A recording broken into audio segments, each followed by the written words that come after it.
오늘은 멜기세덱 반차에 대한 말씀을 통해서 은혜를 나누고자 합니다.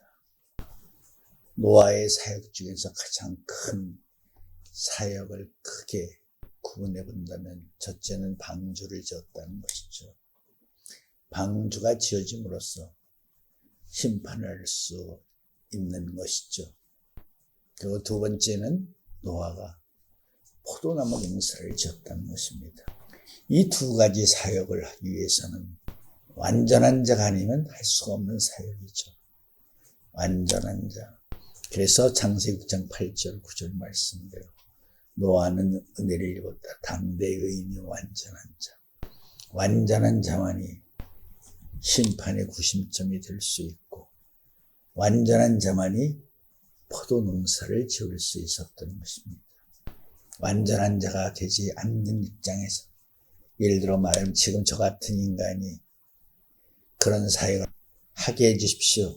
만약에 그렇게 기도하면 가증스러운 것입니다. 그렇기 때문에 나 자신 여러분들이 기도할 때 신중하게 기도해야 돼요. 들은 지식을 가지고 함부로 기도로 인용하고 해서는 안 됩니다. 내가 내 믿음으로 할 수 있는 부분을 가지고 소망하며 기도를 올려야 됩니다. 자, 완전한 자가 아니면 심판을 할 수가 없습니다. 노아는 심판의 기준, 심판의 중심, 심판의 판례 되었다 하는 것을 알아야 됩니다. 그렇기 때문에 노아는 완전한 자가 아니면 안 되었다. 하나님이 노아를 의인 입장이 아니라 완전한 의인으로 만드셨다. 그렇기 때문에 노아로 하여금 두 번째 포도농사를 짓게 하신 것이다. 포도농사. 누구를 위해서 포도농사를 지었어요? 예수님을 위해서.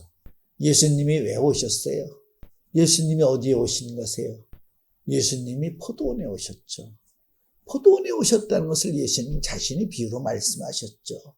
칠 때가 되면 내가 종들을 수없이 보내고 또 보내었지만 너희들이 때리고 상처를 입히고 때로 죽이고 또 죽이고 그래서 할 수 없이 내가 왔다.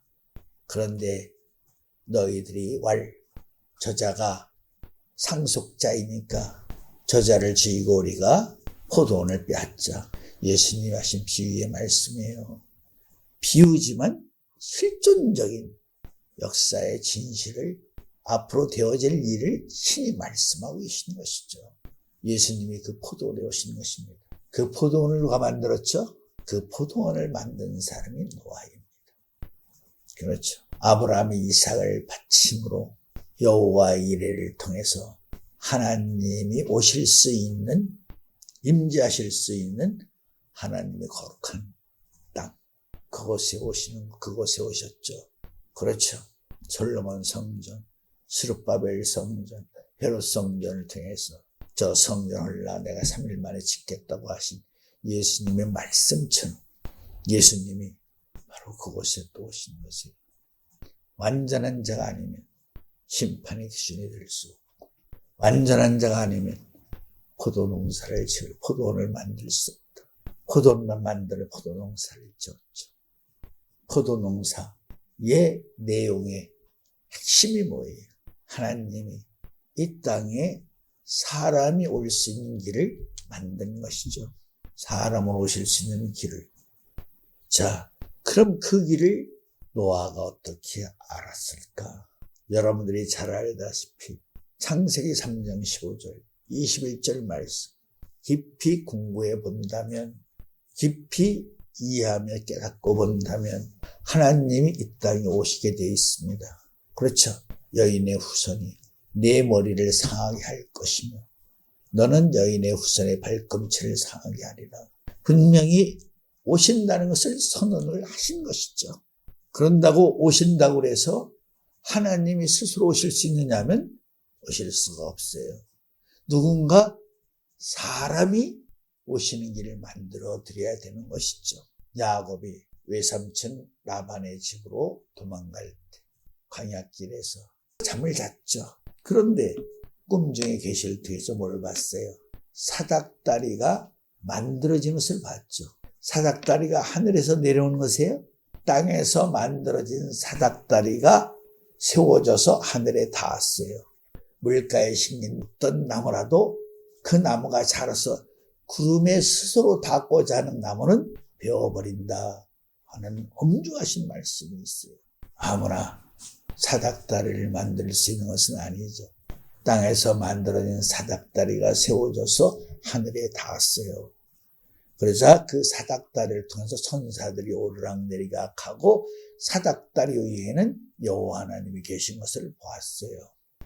요한복음 3장 13절에서 예수님이 말씀하신 것처럼 인자 외에는 하늘에서 온 자도 없고 간 자도 없다. 그렇다면 예수님이 오신 길은 아무 그 누구도 사용해보지 않은 길이었다는 것이 분명한 사실이죠. 그렇죠. 인자 외에 거기서 온 자도 간 자도 없다 그랬으니까 오직 예수님만이 그 길에 처음 오셨다. 여러분들이 알다시피 시편 110편 히브리서 7장 보면 멜기세덱 반차가 나오죠. 예수님이 뭐를 통해서 이 땅에 오셨다고 그랬죠? 멜기세덱 반차를 통해서 오셨다. 그러면 요한복음 3장 13절에서 말씀한 그 바로 멜기세덱 반차를 말씀하는 것이다. 그런데 그 멜기세덱 반차를 통해서 이 땅에 오신 분이 누구밖에 없다는 거예요? 예수님밖에는 없다는 것이죠.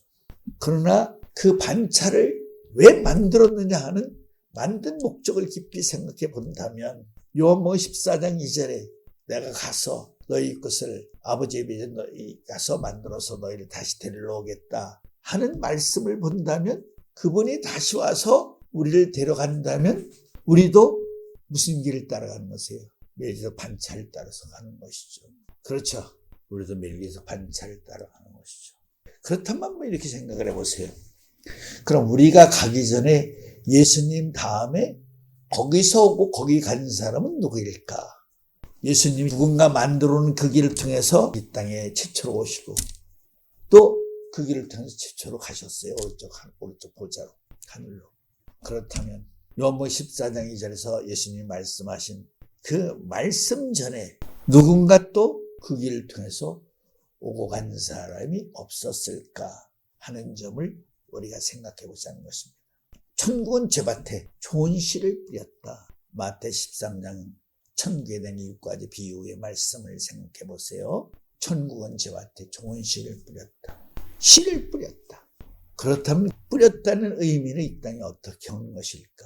처음과 나중이 같고 시작과 끝이 같다는 의미를 깊이 공부해 본다면 이 땅에 저 앞에 두 감람나무가 죽었다가 3일 반 만에 하늘로 올라가죠. 계시록 12장 5절 하늘 보좌로 올라갔더라. 그럼 두 감람나무가 3일 만에 살아나서 올라갔다면 올라간 길은 어떤 길을 통해서 올라가는 것이에요? 멜기세덱 반차를 통해서 올라가는 것이죠.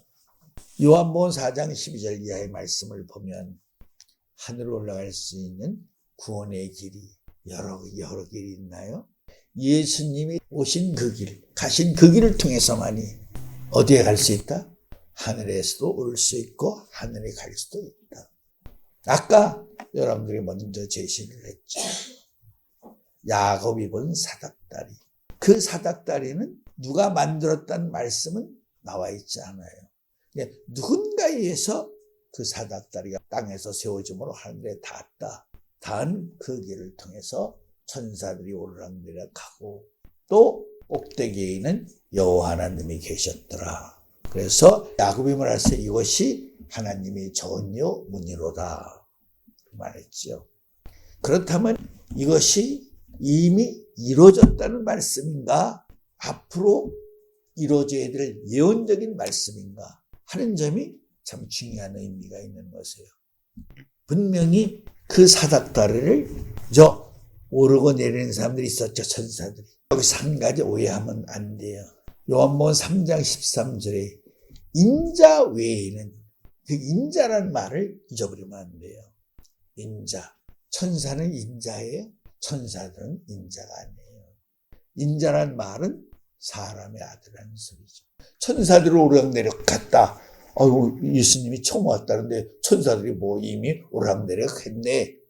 이렇게 오해하지 말라는 의미에서 제가 인자라는 의미를 다시 어필시키는 거예요. 인자는 son of man. 사람의 아들이죠. 천사는 사람의 아들들이 아니에요. 그렇기 때문에 반석에서 나오는 불꽃을 타고 하늘로 올라가는 천사도 있고 사사기에 보면 그런 내용들이 있습니다. 그러면 천사들은 바로 그 사닥다리를 이용하지 않고도 반석에서 나오는 불을 타고도 하늘로 올라갈 수 있는 것이구나. 그렇게 생각할 수도 있어요. 여러분들이 알아야 돼요. 하늘에서 내려온 불을 타고 하늘로 올라가는 것이 아니라 반석에서 솟아나는 불을 타고 하늘로 올라가는 것이다 라는 점을 우리가 깊이 이해해 본다면 그것은 곧 뭘 말하는 것이다? 야곱이 본 사닥다리를 말하는 것이다.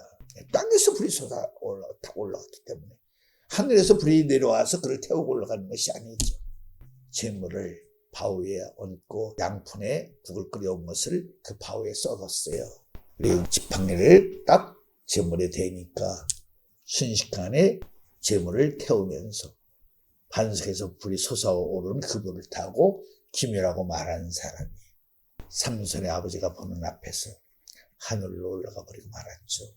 이 사건도 바로 야곱이 본 사닥다리를 타고 천사들이 오르락내리락하는 모습이라고도 말할 수 있다. 이것을 지금 설명하고 있는 것이에요. 이해가 되나요?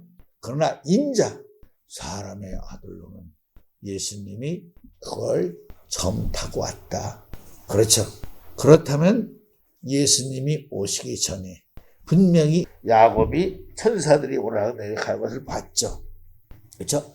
그러면 야곱 전에도 무슨 역사가 있었어요? 다시 바꿔 말하면 창세기 14장 17절 20절 말씀 중에도 멜기세덱이 땅에 왔었죠. 자, 멜기세덱이 아브라함 앞에는 뭘로 나타났어요? 인자로 나타나긴 했지만 멜기세덱의 본질은 누구예요? 멜기세덱의 근본은 누구냐 그 말이에요. 내 생물이죠. 내 생물. 아브라함 앞에는 인자의 모습으로 나타나긴 했지만 그의 근본은 내 생물이에요. 표면적으로는 인자이지만 본질적 근본적으로는 그는 인자가 아니다 하는 것을 알아야 돼요. 그래서 인자란 말의 의미가 참 귀한 것이에요. 인자 외에는 거기서 온 인자가 없고 만약에 멜기세덱이 인자라면 예수님의 말씀이 잘못된 거죠. 여러분들이 참고로 알아야 돼. 왜 멜기세덱은 인자가 되지 않느냐. 예수님은 인자라는 족보가 가지고 계세요. 자기가 인자라는 족보를 가지고 있어요. 그렇죠. 40이 만에 야곱, 요셉, 예수. 자기가 바로 사람의 아들은 족보를 가지고 있지만 멜기세덱은 분명히 말했어요.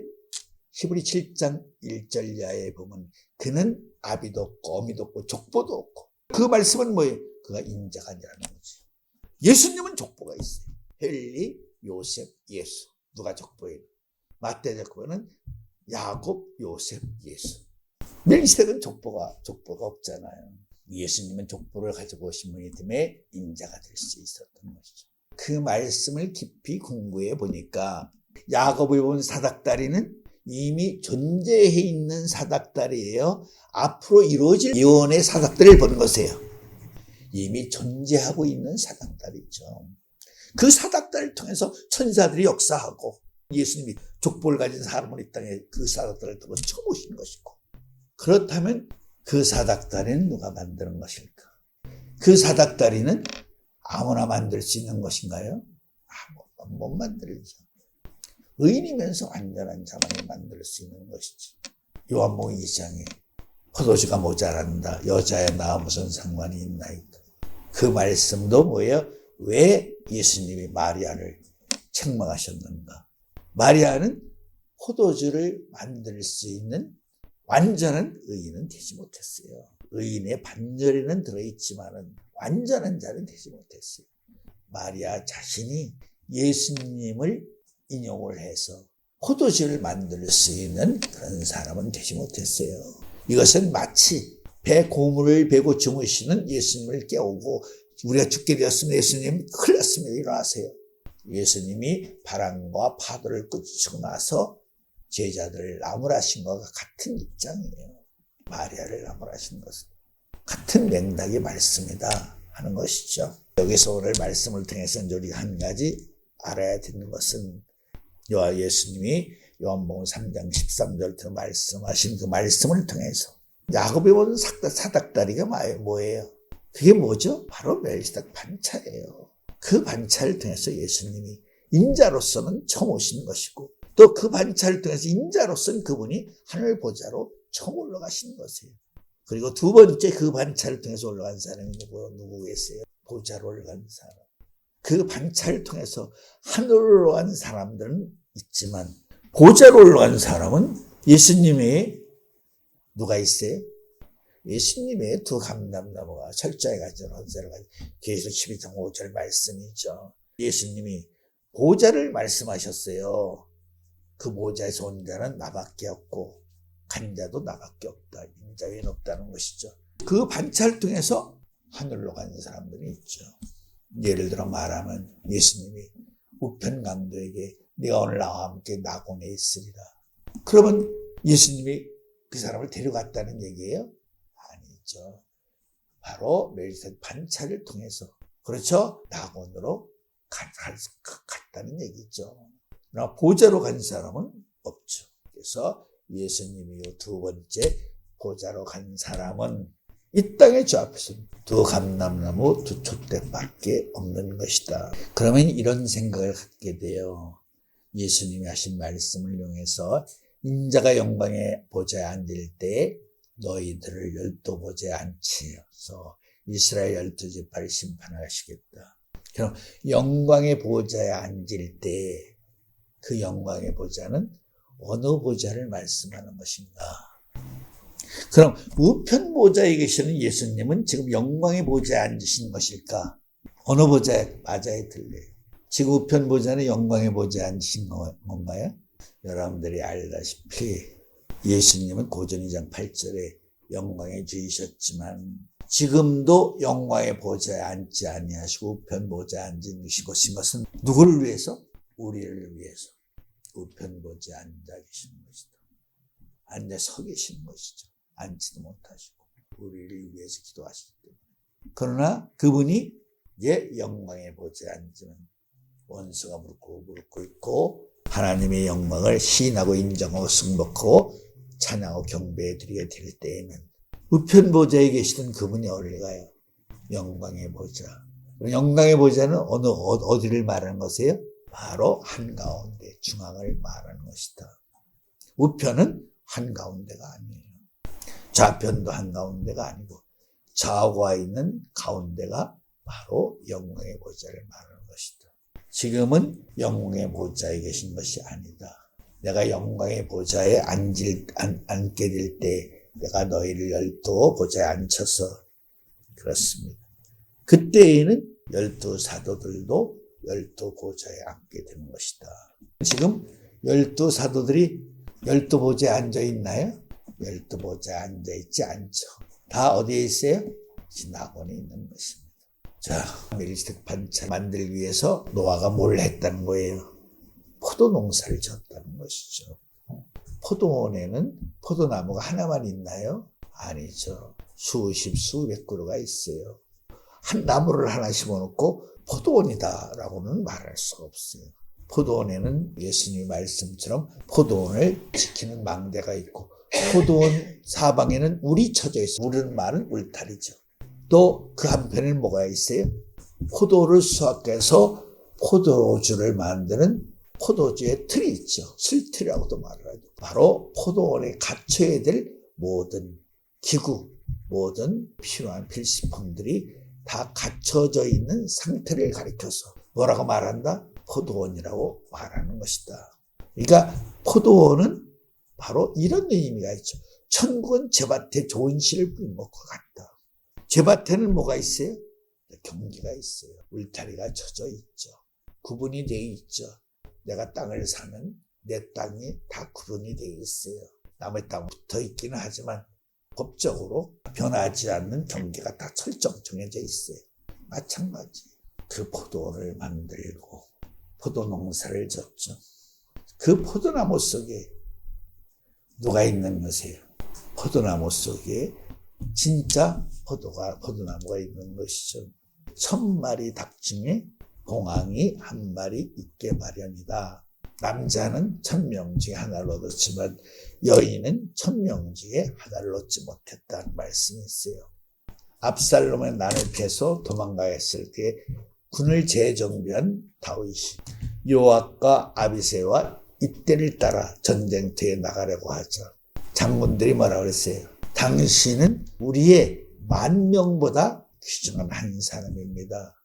우리를 제쳐오고 당신을 먼저 죽이려 하는 것이 적의 계략인데 당신은 나서시면 안 되십니다. 우리 10,000명보다 당신이 생명이 더 귀중합니다. 그래서 포도나무가 몇 줄을 심었는지 모르지만 그 포도원을 만들었다는 말은 하늘에서 많은 약속의 자녀들이 생명나무가 포도나무로 신 예수님과 함께 오실 수 있는 길을 노아가 만들어 놓은 것이다. 노아가 포도를 따서 틀에 밟아서 포도주를 만들고 포도주에 취해서 발가 벗었다는 말은 다 이뤘다는 의미와 같은 것이죠. 예수님도 십자가상에서 다 벗겨진 채 십자가에 달리셨고 달리신 상태에서 다 이뤘다고 말씀을 하시는 것이다. 노아가 포도주에 취했을 때 바로 가나안의 아비 함이 한 일을 다 알고 있었어요. 깨자마자 그를 저주했죠. 즉 다시 말하면 그 구속사의 의미도 예수님이 십자가상에서 모든 결과가 어떻게 구원의 역사와 심판의 역사가 이루어질 것을 다 아시고 다 이뤘다고 하신 의미와도 같은 것이다 라고 말씀을 할 수 있다는 것입니다.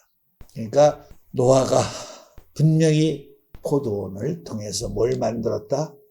야곱이 꿈에서 본 사닥다리를 만들었고 그 사닥다리를 구속사의 표현으로서는 멜기세덱 판차라고 말씀을 하는 것이다. 그렇기 때문에 히브리 기자는 아브라함은 믿음의 조상이라고 말하고 있는 대신에 노아는 의의 후사다 이렇게 말씀하고 있어요. 그러니까 노아의 은혜를 받지 않고는 그 누구도 구속사의 세계의 비밀을 알 수 없는 것이다. 그렇죠. 구속사의 가장 큰 비중 있는 일을 다 누가 이뤘어요? 노아가 이룬 것이죠. 노아의 은혜를 입음으로 아브라함도 믿음의 조상이 되었다고도 말할 수 있는 것이다. 갈라디아 3장 6절 6절 말씀이 아브라함 같은 믿음을 가진 사람은 아브라함 같은 믿음으로 축복을 받는다 라는 논리적인 원리를 적용해 본다면 이렇게 말할 수가 있어요. 노아의 은혜를 잊지 않고는 아브라함 같은 믿음을 절대적으로 가질 수 없다. 여러분들 성경에 아브라함 같은 은혜를 받으라는 말이 어디 있어요? 아브라함 같은 믿음을 가지라고 그랬지. 아브라함 같은 은혜를 입으라는 말씀 성경에 한 구절도 없어요. 은혜는 오직 노아를 통해서 은혜를 받아라. 이것이 성경이 제시한 구도의 핵심을